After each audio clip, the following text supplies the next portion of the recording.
Salt Road to top up my part-time NHS Help wage. me get my private practice off the ground. My career while still being present for my little daughter. To make that leap into independent practice a little bit easier. To widen my community. Access a wider range of clients. To explore private practice. Support more families. To develop an independent practice. Connect with a community of therapists. Available for people who have been waiting. To do the work that I love, but with the flexibility that I need. Opportunities that I wouldn't otherwise have had as an NQP. A way of working which could be really client-centred, but also more sustainable for my own well-being. Good morning, everybody.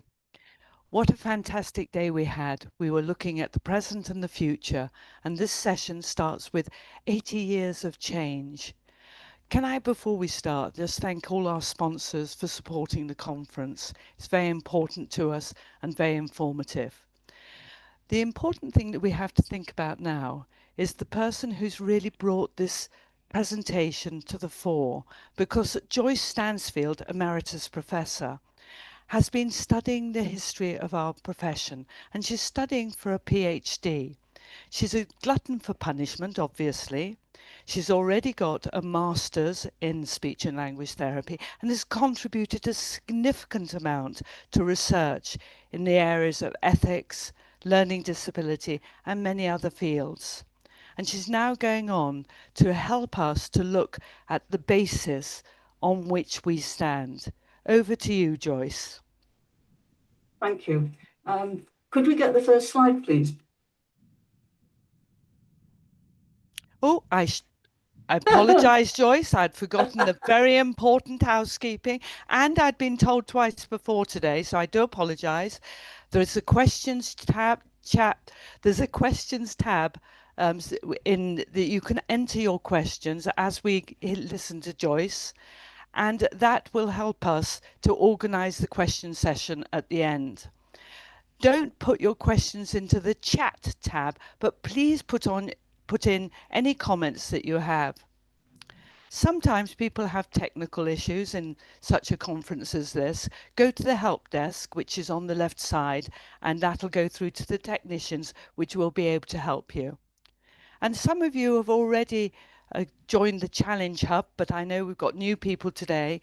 The Challenge Hub, there will be a number at the very end of the talk that you can select and put into your challenge area, and those who have attended right to the end as many sessions, they will have the chance of gaining points and winning a gift card, so worth doing. Over to you, Joyce. Let's try again. Hello, could I get the first slide, please? Thank you. And I do know that most of this conference is about the present and the future, but I've been asked to speak for a little bit about the history of RCSLT. And as Pam says, I've been interested in the history for many years, and at present I'm lucky enough to be able to do that as a very elderly PhD student at Strathclyde University. Studying our history helps us to understand how the events of the past made speech and language therapy the way it is today, and it's enabled me to appreciate the work of our predecessors and to recognise both their challenges and successes. And hopefully history helps us to learn from past mistakes and make better decisions for the future. College was intended to be launched in September 1944, so we should really be celebrating 81 years just now. But as London was still experiencing wartime bombing, the inaugural meeting was postponed, although only until January the 6th, 1945. You can see the notice of this first meeting on the slide here, and the YWCA that was the venue is now the high-end Bloomsbury Hotel, so I think we were in good hands there. 80 years later, of course, RCSLT is still very much here. I'm going to mention some specific, next slide, sorry. Next slide, please, Hannah. Thank you. I'm going to mention some specifics from the last 8 decades, but this timeline, which appeared in the bulletin 5 years ago, gives a few key events between 1945 and today. College predated the NHS by 3 years. 1948 was the foundation of the NHS, and that was established with the thought that the costs would come down over time as the nation became healthier. Perhaps that was a bit over-optimistic looking at the costs today. But what it did do was make a huge difference to the ability of people to get speech therapy, as it was then called. because it was then offered free at the point of delivery, either in hospitals or school health service for the first time, rather than having to be paid for directly. Other points in the 80 years, 1955, the first College of Speech Therapists' own register was published, and I'll come back to registration. 1964, when the first speech therapy degree started, and that was in Newcastle, not in London, which is where people might have expected the first one to be. And it was after a lot of worry by council that it wouldn't be practical enough. 1972, the Quirk Report was a major piece of work which initiated changes in speech therapy education and practice. 1984, the College of Speech Therapists diploma was finally retired and the profession became all degree entry. 1987, when the first Speak Week happened, and this was an awareness raising campaign about the profession sponsored by British Telecom at the time. 1990, the first speech therapy professor, Bob Focus, was appointed, and Bob set up the first MSc explicitly to enable speech therapists to study for a higher degree. And I was one of the lucky people to get this opportunity. I think Pam was as well. We had to do an entrance exam because the university was unsure that the college diploma was enough for you to be able to study at that level. And Bob's chair was rapidly followed in the same year by two more, Ruth Lesser of Newcastle and Moira McGovern, who was my boss at the time, in Edinburgh. In 1991, our name was changed, although not by very much. And that was the result of years of discussions about the name of the profession. And there have been many more discussions right up to the current day. I saw something in a very recent bulletin asking about the name of the profession again. One of my oral history participants suggested communicologist. Perhaps we should go for that next time. In 1997, there was a long-running equal pay for work of equal value case, which had been lasting for about 15 years, and that was finally won. 2008, the Burko report had its huge impact on children's speech and language therapy. 2010, the King's Speech. And of course, by now, today's celebrations. Next slide, please. But to go back even before 1945, speech therapy emerged as a profession in Britain in the decades following the Great War. And in the early days, it was largely populated by middle-class women and a few men. Of course, Lionel Logue was one of the few men. Before college was formed, there were two separate groups. The speech therapy elocution lot and the medical lot are terms that were coined by another of my oral history participants. The elocution lot were trained at what became known as the Central School of Speech and Dramatic Art. It's now the Royal Central School of Speech and Drama. And that was established by Elsie Fogarty. You can see her on the top left there. With rooms in 1906, with rooms at the Royal Albert Hall. Excuse me. Her primary interests were always respectable elocution, voice production, and drama. But she also taught teachers and worked with speech disorders. And her remedial speech teachers were recognised by the Board of Education from 1919 and employed to work in London County Council schools with stammering classes, which in fact included children with a range of speech problems, not just stammering. Joan Van Taal, also pictured, later took over the speech therapy teaching at Central. Other early post-war pioneers of speech therapy, the medical lot, were also the really posh lot. They had first developed their interest as a result of war service voluntary work with wounded servicemen.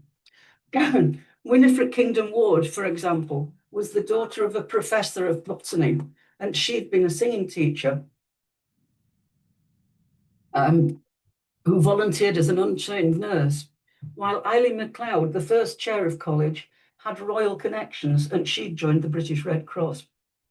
They didn't have any formal recognition, but they definitely appeared to consider themselves a superior breed, with Kingdom Ward stating that while hospital work didn't pay, it was of course much higher status and by implication worthier than working in schools. These after the Great War, these people did honorary hospital work and also had private practices, but most had independent incomes. The two groups were in competition, and in fact, by one founder member of college, they were set to be at daggers drawn. Nevertheless, it was the teachers who formed the first professional organisation in 1934. I'm calling it the association. It was much longer term than that. And the second group were the year after, the society. They were both very small organisations, and even by the end of the decade, there were fewer than 200 members between them. Next slide, please. Negotiations on amalgamation were instigated by the British Medical Association and began in 1939, which was probably not the best year to be starting doing something like that, as there was a war on. And they rapidly hit a wall. The society blamed wartime conditions. The association was clear it was because the society just wanted to take over everybody else. Eventually, in 1942, a joint meeting between the two groups was held at the BMA, which could only be said to be refereed by one of the members of the Board of Registers of Medical Auxiliary Services, as it was then called, and they disagreed about just about everything. The acrimony throughout that meeting and Cope's the chair's exasperation were absolutely palpable. If you can see the minutes, they'd almost burn your fingers at times. I've also seen private correspondence between some members of the two groups, which demonstrates that they really didn't get on very well at all. Also in 1942, the British Society was registered by the Medical Auxiliary Services Board and excluded the other group. And Cope hit the roof when he realised that he had got both groups in there.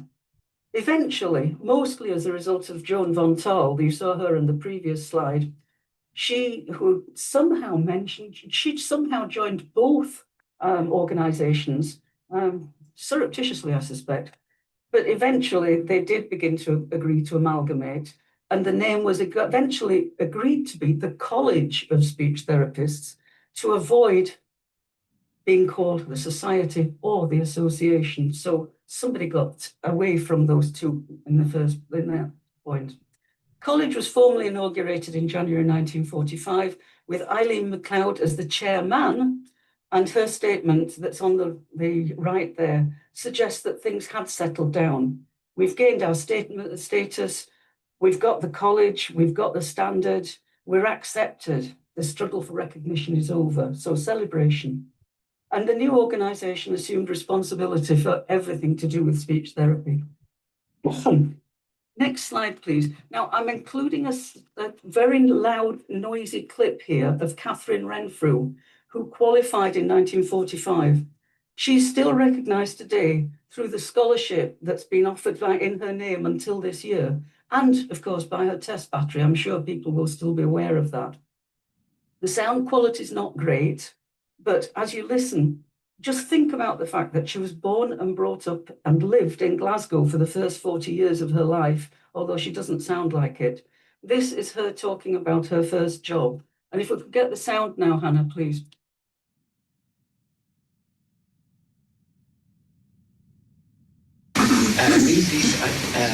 Name these pictures, and then we had a little talk about things like the baby at home and how the teeth were growing. And as a result of that, I decided on a 5-point scale, 1 was speech desperately bad, 2 was speech very bad, 3 was speech bad, 4 was speech not too bad, and 5 was, I can't find anything wrong. Well, in one of the schools I was in, the headmaster sitting watching me, looking me up and down, wondering what I was up to, I kept putting down 5, 5, 5.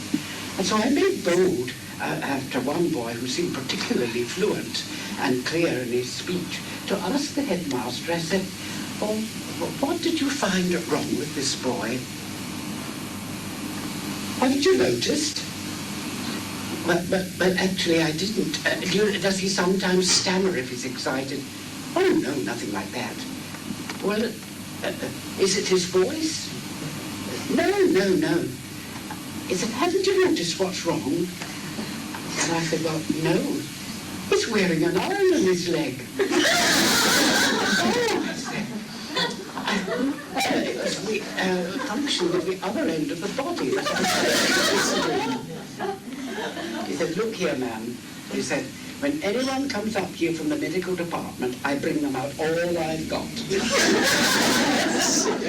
Well, this did rather make me feel that the time had come to make some better assessments of the ones I'd included this clip because Catherine Renfrew was a really important person right the way through my career.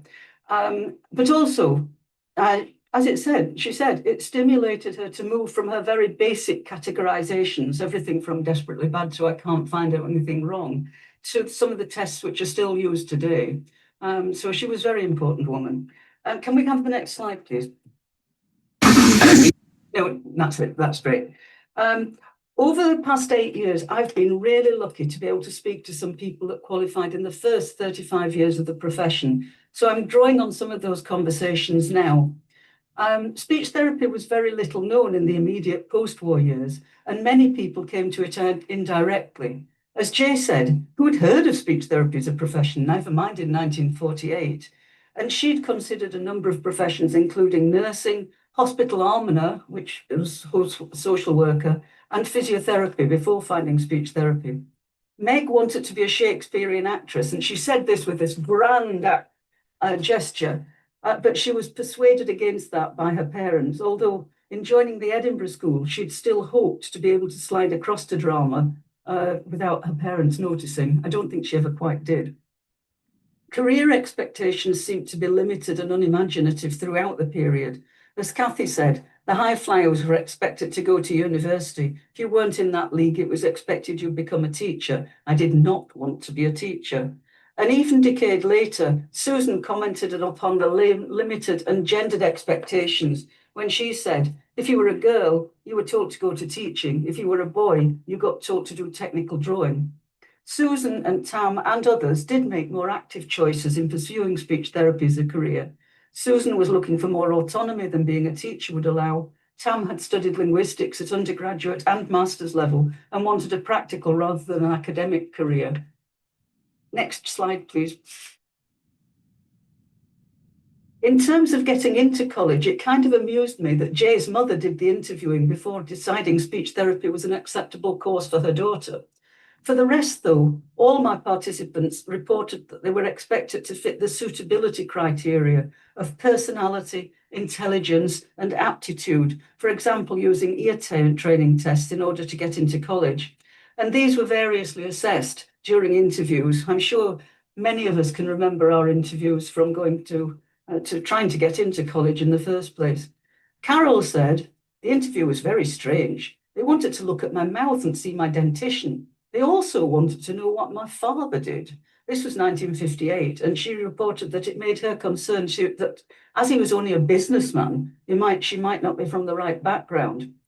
Abigail spoke of wearing her best clothes and a hat to go for her interview, and took her mother and a very close aunt in tow, and got the inevitable IQ test. I also got an IQ test, as I seem to remember. Sarah said we did a personality test, which I think all of us came out as being either wanting to be ministers or nurses. We had that ghastly social conscience type thing. Social class wasn't directly mentioned by most of the participants, despite Carol's concern about her dad's job. But Susan's comment on the reaction from her interviewer when she spoke of her father's occupation reflected the expectations of the various colleges at the time. And as she said, the shock and horror on the woman's face when I said my father had been a miner and worked in the pits and was currently working in the local pulp mill in the boiler room. The horror on her face was hilarious. And that was as late as the 1970s. Next slide, please. There have been major changes in education and training over the years. In 1945, there were only 5 courses across UK, 4 in London and 1 in Glasgow, and all run by single ladies as private enterprises. These were gradually added to over the years. All students taking the College of Speech Therapist diploma in the first few years. And as noted earlier, the first speech therapy degree was established in Newcastle. And initially, the College Council, now the Board of Trustees, was very wary of this. The Quirk Report of 1972 ensured that we did become a degree-entry profession. Ordinary degrees were 3 years, honours degrees were 4 years. Again, when Leeds wanted to start the first 3-year ordinary degree, it was resisted before being designated by council as experimental for a very few years before it was actually accepted. It was okay after all. Over the next decades, the number of colleges and polytechnics and universities offering speech therapy degrees increased gradually.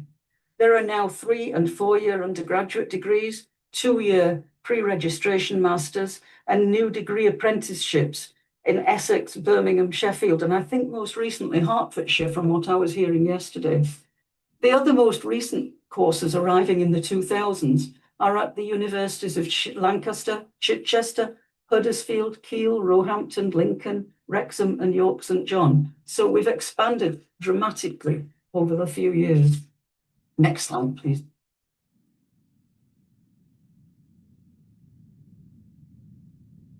The subjects studied at college were mostly designated to better understand speech and voice disorders and how to treat them. Well, you'd expect that really, wouldn't you? Sally qualified in 1946. She wasn't my oldest participant. My oldest participant qualified in 1945. So I think I was very privileged to be able to speak to these ladies. But Sally said, we were learning to relax in a bombed out building on bare floors, on nothing on them. And if you can relax on that, you can relax anywhere. Early practical classes like this aimed to teach speech therapy techniques, and relaxation was a core element of stammering and voice therapy. Theoretically, there was a strong medical slant with underpinning anatomy, physiology, neurology, and applied medical subjects such as ENT and pediatrics. These were complemented by psychology and a lot of phonetics. Some people enjoyed those, some people found them rather tedious, but they all got it. There were aspects of speech pathology, although, as Carol said, there wasn't a great deal of speech pathology because nobody knew very much. And of course, linguistics in the 1960s hadn't even been invented as far as speech therapy was concerned. Normal voice and speech was a topic until the 1980s, and even in the 1970s, etiquette and manners were still being taught. Of course, there's a need for professional courtesy, although possibly not quite in Sarah's terms when she said someone came and talked to us about things like etiquette and manners, more or less told us how to get out of a car without showing our knickers. Although looking at the very suggestive car adverts of the times, and I found this one on the left-hand side from 1970, maybe the lecturer did have a bit of a point. In contrast, just last month, I was involved in an accreditation of a current course, and the depth and the breadth of the material now studied fills me with admiration and respect for today's students and graduates. Next slide, please. I've also looked at assessment. Terminology and assumptions have changed over the years. The 1948 neurology paper asked, what are the cerebral catastrophes which cause a stroke? What role, if any, does speech therapy play in the treatment of residual damage from a stroke? I think we could argue that there is some role for speech therapists there. Another question on the same paper asked, what speech defect may follow an attack of acute anterior poliomyelitis? Polio is a condition that's not been found in the UK for the last 50 years, but students were also expected to know about the brain damage possible as a result of measles, scarlet fever, diphtheria, tuberculosis, all of which were still very common in the 1940s. The introduction of linguistics into the UK curriculum was slow and limited, as noted by Carol. And at first, an optional question was the only assessment, and it was on the phonetics paper. It only gradually formed a separate and core element of the syllabus for the professional education and expanded beyond syntax to include wider elements of the subject area. Research methods was also a latecomer. Quirk in 1972 had stated that speech therapy needed research, but it didn't think it should be done by speech therapists. I'm glad to say, having listened to the conference yesterday and looked at today's schedule, that speech therapists very much are doing the research now, and writing up a project as a journal article as a final part of your degree is a great way to get used to doing research. Next slide, please. Even once you passed, it was not all plain sailing. A marriage bar had meant that for many years, women were required to retire on marriage. For women employed in education, legally until 1944, and by social expectations well into the 50s and beyond. And as noted by Ursula, you probably wouldn't even get a job if it looked as though you intended to get married soon. As she said, we had to hide our engagement rings before we went for an interview, and I had to resign a year later when I got married. Being a working mother was also frowned on. Ruth said, I got the sack for having a baby, as you know, people used to in those days. And she reported being told by a male medical colleague that people, meaning women, with children shouldn't work anyway, you know. Things began to change in the 1970s as there was some more liberalising legislation. Social convention meant that women still left the profession, or at least took a career break when they had children. But on the other hand, part-time work was available. Speech therapy was a shortage profession, so people could actually get what time they wanted. And as Linda said, there was always part-time work available, and that was a tremendous help. I did all sorts of computations to fit in with family life. While Kathy, when she was having her third child, said, oh, I'm having another child, I think I'll have to leave. And the manager said, no, don't leave, you'll still be on the payroll, we want to keep you. Things had changed in terms of education and job opportunities during the years as well. Carol, in the 1970s, sold her Mini to pay to study on the master's degree that Bob Focus set up, actually, and was asked by a medical colleague, how did you get onto that? You're a speech therapist. And I think quite a number of us had that reaction in the days when we did those courses. More people became able to study for masters and also PhDs and could combine study and practice. Rachel, for instance, completed a part-time PhD and applied this on children's language awareness. And as she said, I used to apply that to word awareness and literacy type work as well. And Victoria, in her job, despite spending a lot of time on maternity leave, as she said, eventually rose to become the clinical director of child and adolescent psychiatry in her hospital, employing medical as well as AHP staff. Next slide, please. As a profession, we've never had many men. I looked at the Queen Margaret University records some time ago, and between 1946 and 1996, the Edinburgh course had a whole total of 12 men. And that's from a total of 180 students between those years, so there weren't many of them. Glasgow had a larger number of men than most others in the UK over the same period. They had about 30, although many of these emigrated to the States and Canada in order to pursue their careers. The pass lists published in the Journal and the registers trace the national picture.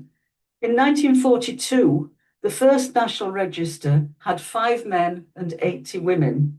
Possibly men weren't joining the register because they were on national service, but even so, it's quite a big mismatch.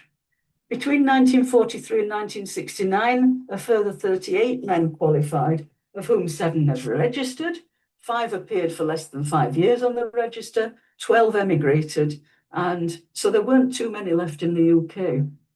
The 1973 directory had 12 men listed, of whom 5 were abroad.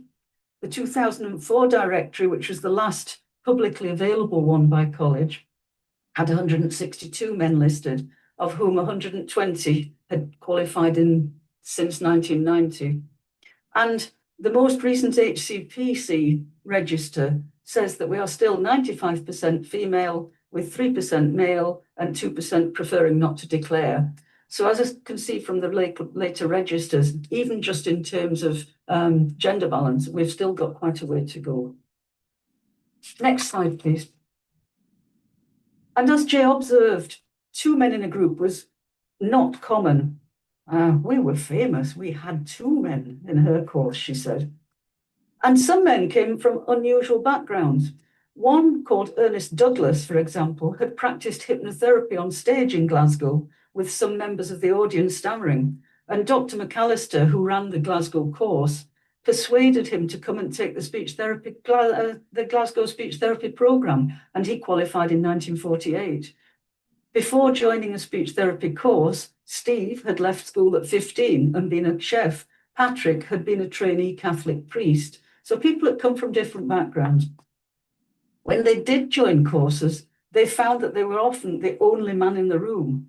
Daniel, for instance, said, I was very surprised on the first day just to discover I was the only guy in the class. And to be honest, I almost packed it in. I thought, this is just too weird. Tam commented that 20 years later, on the Golden Jubilee flyer, which you can see there on the right-hand side, that I was just the token male. And college even then was acutely aware of the gender imbalance. So far as clinical work was concerned, we all follow our own interests. And Steve decided that adult acquired work was more to his taste than working with children. As he observed, working with paediatric articulation or disorders wasn't my thing, I'm afraid. I made no progress at all. Little blighters just never listened to me, never. Daniel specialised in stammering and Tam in swallowing, while Michael and Patrick had experience across the board. Later, Michael, who'd enjoyed phonetics, put this to use beyond speech therapy in forensic speech analysis. And I enjoyed listening to the 2 forensic sessions yesterday evening, where speech therapists are very much involved in that now. Of the men I spoke to, all had been mature students. But it's worth noting that career-wise, their experiences were not very different from the women of the same generation. And both men and women reflected Patrick's comment that they'd enjoyed their careers and felt to have contributed to speech and language therapy. Next slide, please.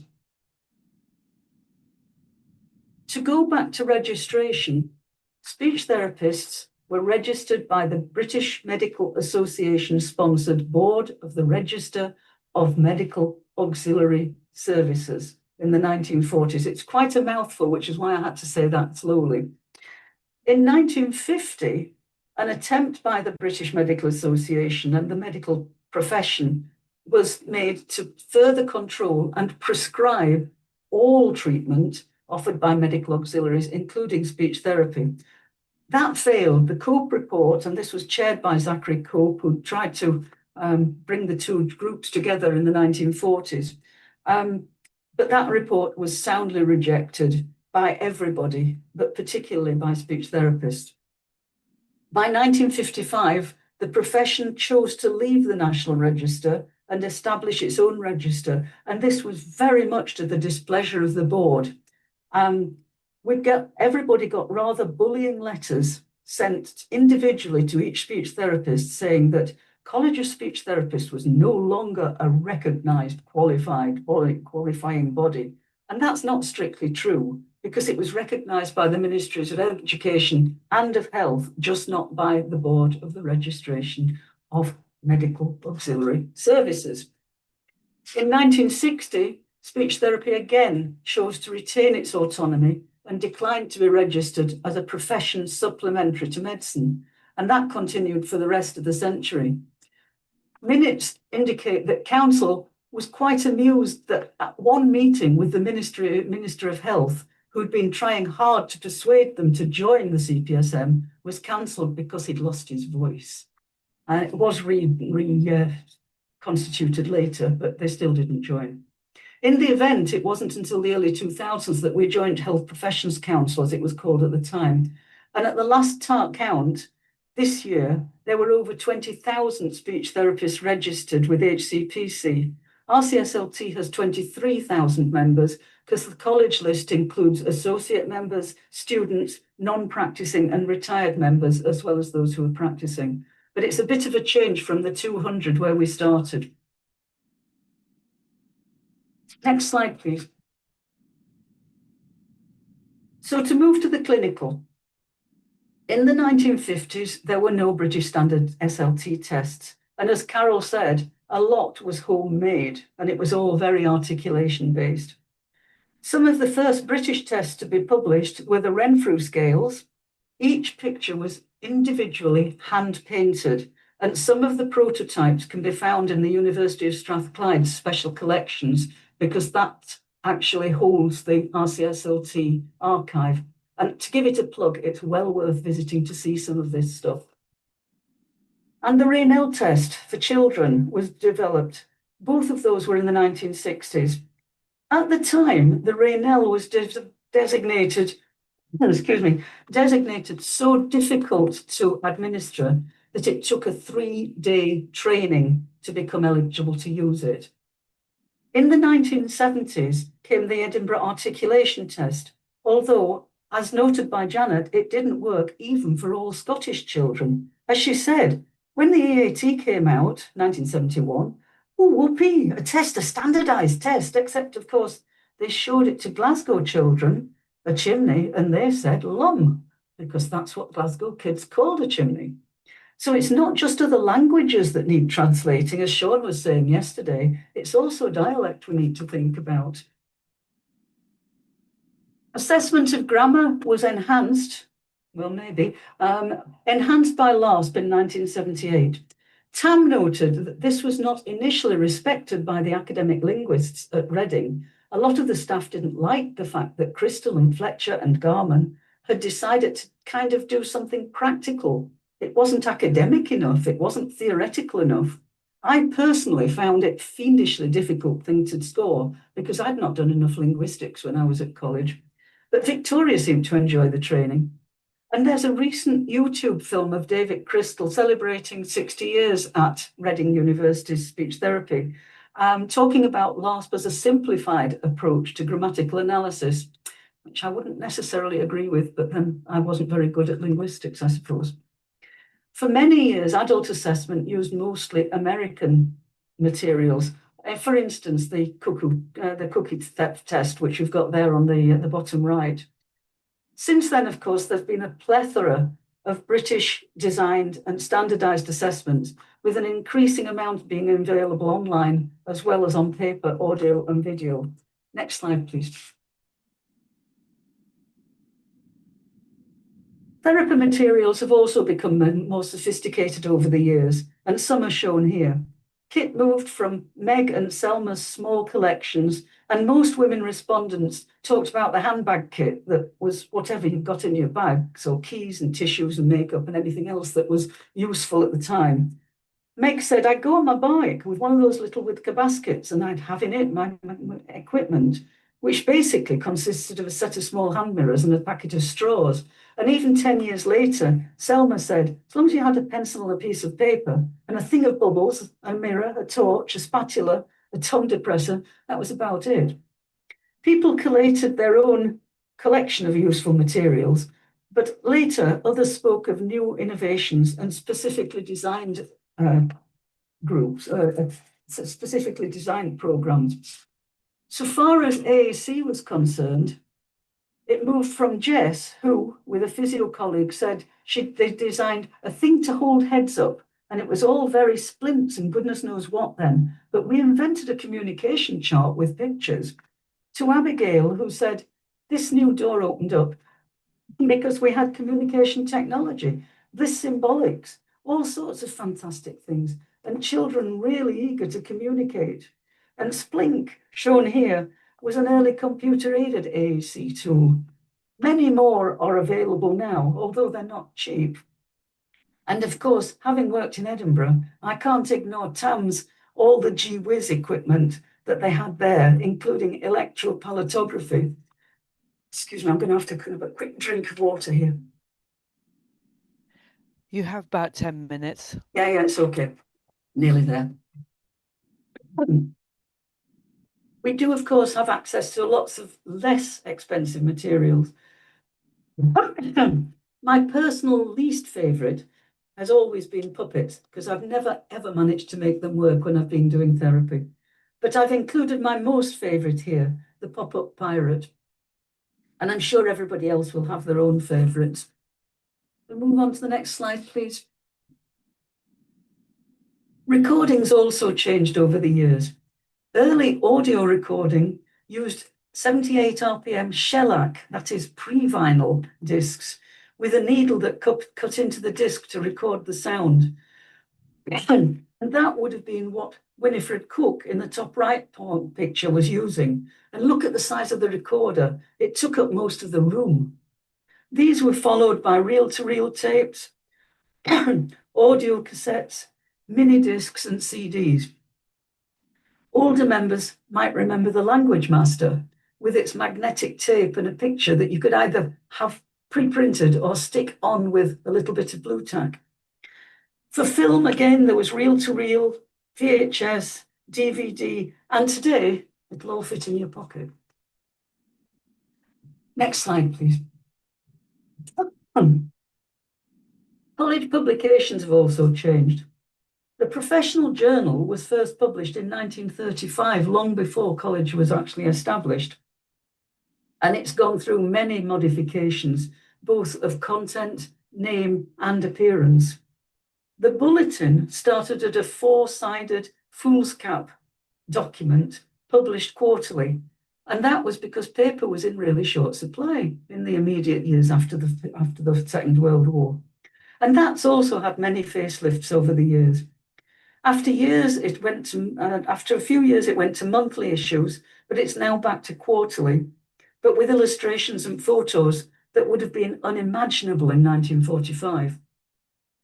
Also, we've moved from communicating quality, which was groundbreaking in 1991, to CQ2, CQ3, CQ Live, and now online advice, which is regularly updated by college staff and others.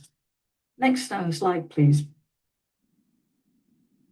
Finally, I've managed to find a couple of slides of people.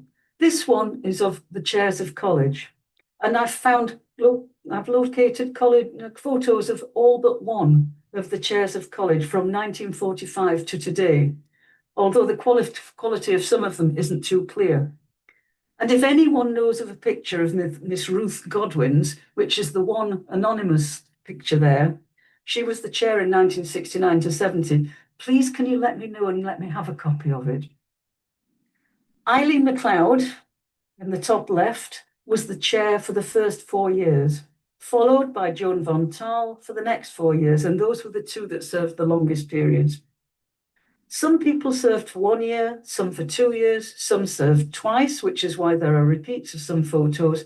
And of course, Irma Donaldson is the current chair, now not of College Council, but of the Board of Trustees. Next slide, please. And here are more photos, all drawn from RCSLT publications, and I did check I've got permission to use them all first.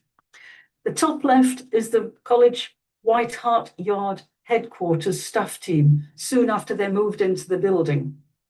And the bottom, we've got professional directors and chief executive officers. And in addition, we've got patrons, presidents, and supporters. But so too are other speech and language therapists from the past, present, and possibly, if you look in the bottom towards the right, even the future. And the final slide, please. So, into the future.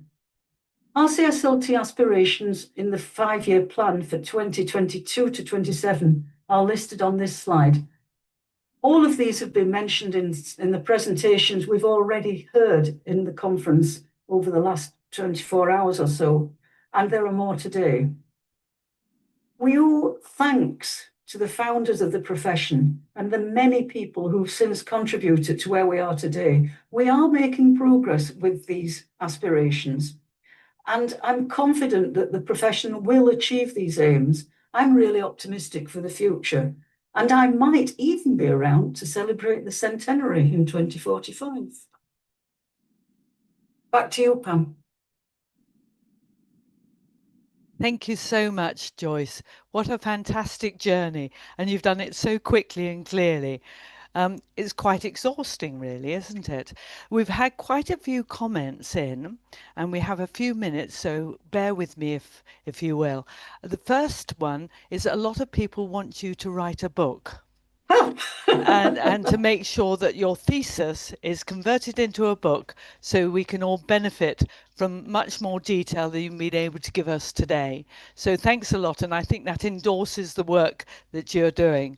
The next one is Do you think history can repeat itself?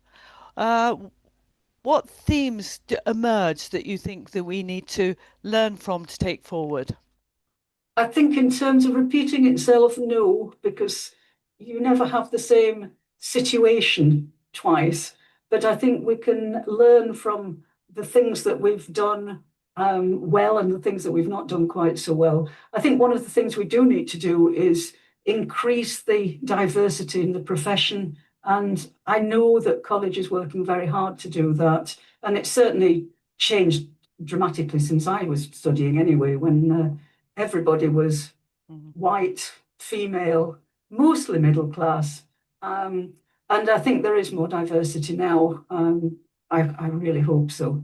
In terms of other things that we can learn from, I think perhaps listening more. I think the co-construction stuff that's been going on recently is particularly important, and taking account of what our service users think is important as well as what we think is important, but also actually following the research and doing good research so that we know what we're talking about. Thank you, Joyce. I'm going to read out the next question, if I may. These foundations of the profession have shaped us today. What do you foresee it will be like over the next 80 years? I don't know. I don't think I'll be there, hopefully, by the next 80 years. I think we'll be looking at what the technology takes us to. I know we've been looking at AI, and I think AI is going to make a huge difference. It might not be a good difference, it might be a brilliant difference, but it's certainly going to be there. And just the fact that we have so much more access to information now, it's a case of screening out what's the best information and making sure that we use that rather than just going with whatever the TikTok says this week. I think we'll still be talking to people, and human beings will still need to be able to communicate. So I think that will still be the important thing. We'll probably be looking at different disorders.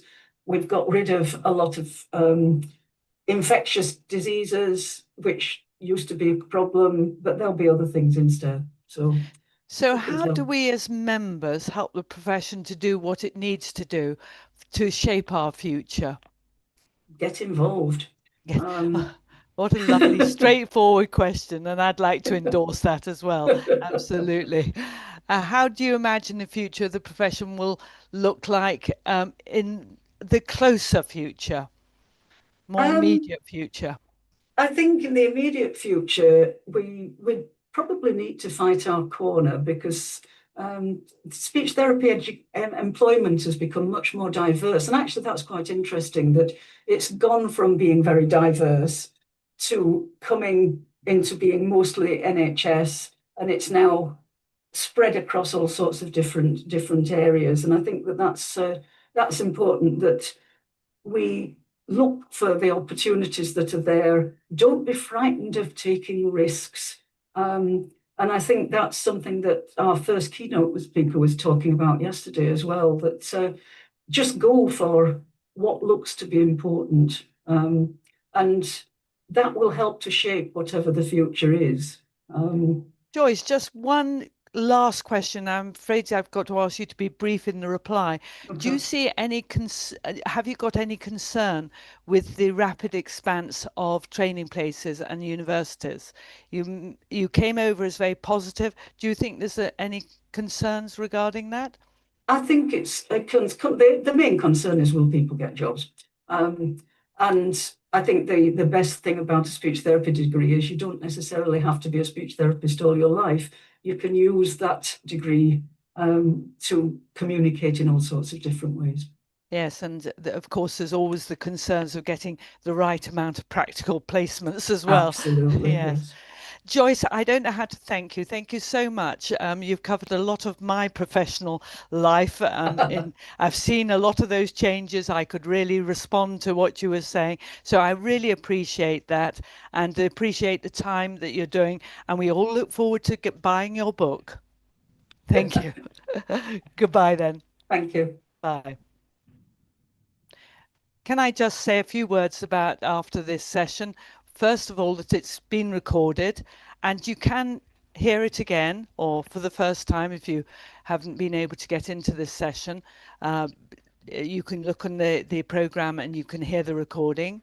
There's a feedback tab, star rating and comments. That helps speakers, event organisers, and will help us with other conferences in the future. So it would be helpful if you could give some feedback. And don't forget the secret code, which is coming on in a second after I close. Thank you so much. Goodbye, everybody. Thanks, Pam.